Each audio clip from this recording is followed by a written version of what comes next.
Hello, I'm Robert Costa, and this is the Washington Week Extra, where we pick up online where we left off on the broadcast. Joining me around the table are Peter Baker of the New York Times, Andrea Mitchell of NBC News, and Shauna Thomas of Vice News. One of America's largest coffee chains, Starbucks, closed 8,000 stores on Tuesday for racial bias training. That same day, actress Roseanne Barr used a racial slur in reference to a former Obama official, Valerie Jarrett. ABC, the network that airs Roseanne's show, swiftly canceled her program. Less than a day later, comedian Samantha Bee made demeaning remarks about President Trump's daughter, Ivanka Trump. Bee and TBS have both apologized. That show has not been canceled. Shauna, we're in the middle of this cultural firestorm. Television, comedy, politics infused together seemingly by the day with these new controversies. How much is this dominating our politics, or is it really just more of a cultural issue, or do you see it constantly intersecting? I mean, it definitely intersects, especially when you look at what Samantha Bee said. She said the C word about Ivanka Trump on her show. Roseanne, in some ways, a lot of people attribute the fact that ABC even brought back that show, and the storyline of that show has to do with Roseanne being an actual Trump supporter, the character, and also Roseanne in real life, a Trump supporter, and other members of her family not being Trump supporters. So politics is interwoven into our culture at all times. And what we saw was just something kind of erupt this week. And the thing is, what Roseanne tweeted about Valerie Jarrett was racist and unconscionable.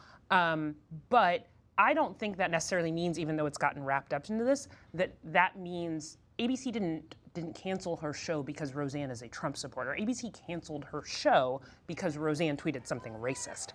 And the fact that it all gets mixed in together is just a symbol of where we are right now. And it gets mixed in with this partisanship because some people on the right say, if you're going to fire Roseanne, how about Samantha Bee? And then President Trump weighs in with his own perspective where he says, ABC's chairman, Bob Iger, Disney's chairman, should be calling me on the phone to talk about how ABC has made mistakes against me.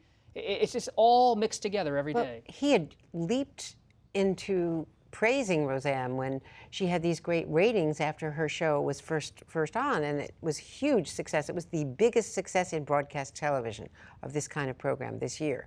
So the fact that it was such an economic success, he was bragging about the ratings at a rally, and for him not to weigh in, and Sarah Sanders said, well, he had more important things to do, he's working on North Korea.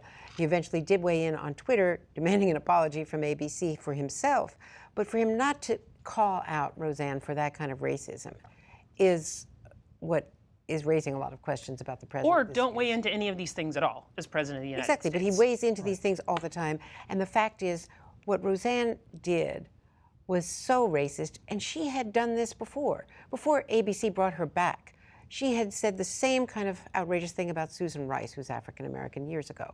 So this is a consistent behavior from her. And what ABC did was arguably a business decision. They have an enormous amount of programming that is aimed at the African American audience. They have African American leadership in ABC Entertainment, and they had to do something. They were going to face a boycott.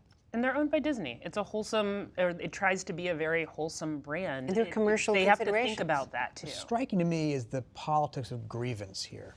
To listen to the president and to listen to Sarah Sanders at the podium today, or not today, this week, spill out this anger and frustration and sense of resentment. How come they say this about us? They're mean to us in this way. They're mean to us in that way. The other side, by the way, feels equally aggrieved.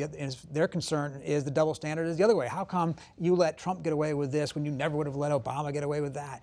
The sense on both sides throughout Washington is just suffused with anger, resentment, grievance, and that reflects the overall polarization of our politics today. And let me just say that what Samantha Bee did and said about Ivanka Trump was hideous, outrageous, offensive. She apologized. We don't know what the final result is of that. So there's a lot of coarsening of the language on all sides. And a lot of people say it's because of what we've heard from the Oval Office on Twitter and in person at rallies. Mitt Romney said, I don't think, I like some of the president's policies, but he's not a role model.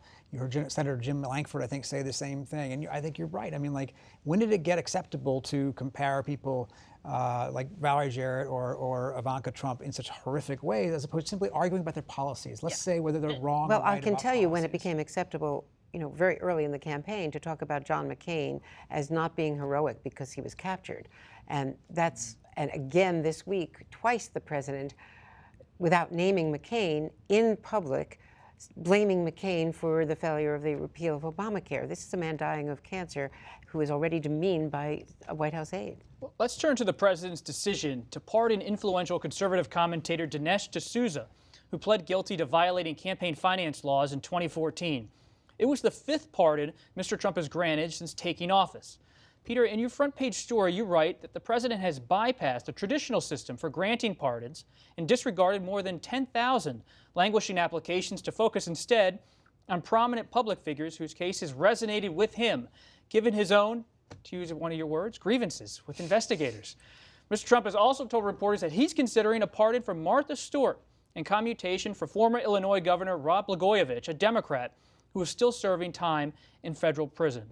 This comes back to that whole double standard thing. President Trump is justifying this pardon and other possible acts of clemency on the idea that these people were unfairly targeted by the justice system. They had a double standard. They didn't go after Hillary Clinton, but they're going after me. They went after Dinesh D'Souza. How come they didn't go after some liberals or something like that? And that is at the core of his political identity right now, is this idea that he has been mistreated and that people who like him, who are Trump supporters, have been mistreated. What you don't see, of course, is any action on the behalf of, as you pointed out, 10,000 applicants who don't have celebrity advocates and who aren't never part of The Apprentice or Celebrity Apprentice. Kim Kardashian and other advocates for pardoning. Or Sylvester Stallone calling up and so forth. Dinesh D'Souza did not apply for a pardon. No. This was so far outside the bounds. And as Michael Beschloss and Doris Kearns Goodwin and other prominent historians are saying, and certainly legal experts, he has an unchecked ability to pardon. That is in the Constitution. But legally, what he does not have an unchecked ability to do is pardon someone who might be part of an investigation into himself. That becomes an obstruction. That can become an article of impeachment. And that is what legal experts are saying could be a real pitfall for the president. Well, it was the president sending a signal, based on what Andrea just said, to witnesses or subjects within the Russia probe about how they could be pardoned down the line. Or is that reading too much into all of this? I personally think it's reading a little bit too much into this. I think there is a little signal there. This is President Trump saying, look at the power that I have. I can do this. I can do this for a somewhat conservative celebrity in Dinesh D'Souza. I can do this for Sheriff Joe Arpaio, who is a conservative celebrity in his own right in the political world. It's saying, look at the power I have. I'm not totally sure that when he does that, it is also a message to the Paul Manaforts and Michael Cohens of the world, or the Michael Flynns of the world, but it could be perceived that way. I also just think that when he brings up, Martha Stewart or Rod Blagojevich, these are also people that he has some knowledge of their illegal problems, and he knows how to create a headline. He is brilliant at creating a headline, and he knows, because most of that conversation on Air Force One was off the record, but they put that part on the record because he knew we would be talking about it. Mm-hmm. One thing I've forgotten, though, is if he were to actually pardon somebody around him, like a Michael Cohen or a Michael Flynn, there's a backside to this, which is that once you are pardoned, you no longer can plead the Fifth Amendment. Because you're admitting guilt. You cannot incriminate yourself if you've been pardoned. And therefore, a prosecutor can then say, fine, you've been pardoned, you now have to testify. You have to now go and tell everything you know about Donald Trump or whoever else they might be targeting. So there is a backside to the A Duke law professor whom I interviewed today said that he thinks we're underplaying this, the connection to the signal that he's sending to the insiders who are being targeted by the Mueller probe. Why? Thinks that it is the biggest thing that has happened, because it happened the day after Michael Cohen had a very bad day in court with Judge Kimball Wood, and that he was deliberately sending the signal with the Dinesh D'Souza pardon. But it requires him to wait. The pardon would have to come years down the road, because if it came today, it wouldn't help him. And on the first day of the 2018 hurricane season, we take a look at a story that isn't getting enough coverage. According to a new study published in the New England Journal of Medicine, the death toll in Puerto Rico from Hurricane Maria in September 2017 may be over 4,600 people, much higher than the Puerto Rico government's official death toll of 64 deaths. Thousands of people there are still without power or proper living conditions and are facing the upcoming hurricane season. We're talking about Roseanne, we're talking about pardons. What about Puerto Rico? Well, the president said he gave himself an A+ in how FEMA and the government handled Puerto Rico, but the fact is, according to this very well-regarded Harvard study in the New England Journal of Medicine, more than 4,600 people compared to 64 deaths that were cited by the federal government. And what happened, the difference is that the correct way in public health policy to categorize fatalities is to look over the long term at all the people who did not get medicine, who couldn't get to hospitals, who didn't have electricity, who didn't have clean water. And those are the numbers that really should be attributed to this storm. And now we are, again, the hurricane season starting again on June 1st. And Puerto Rico is still not back to normal by any means. Vice has been covering Puerto Rico. Yeah. What do we expect next there from Congress and on the ground? I mean, I think number one, that the country does not feel ready for hurricane season necessarily by any means. I think we need to see what Congress is willing to fund when it comes to Puerto Rico. I think we need to see how much more money FEMA is willing to give to Puerto Rico. But it's funny, it still doesn't resonate, even though there was all of that reporting around Hurricane Maria, that the people in Puerto Rico are Americans. And the other thing is they can come here.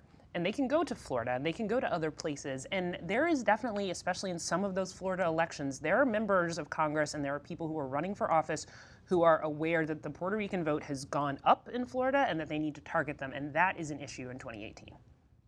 How does this administration look at Puerto Rico? I mean, they see the study with the deaths being much higher than is being at least originally reported by the government in Puerto Rico.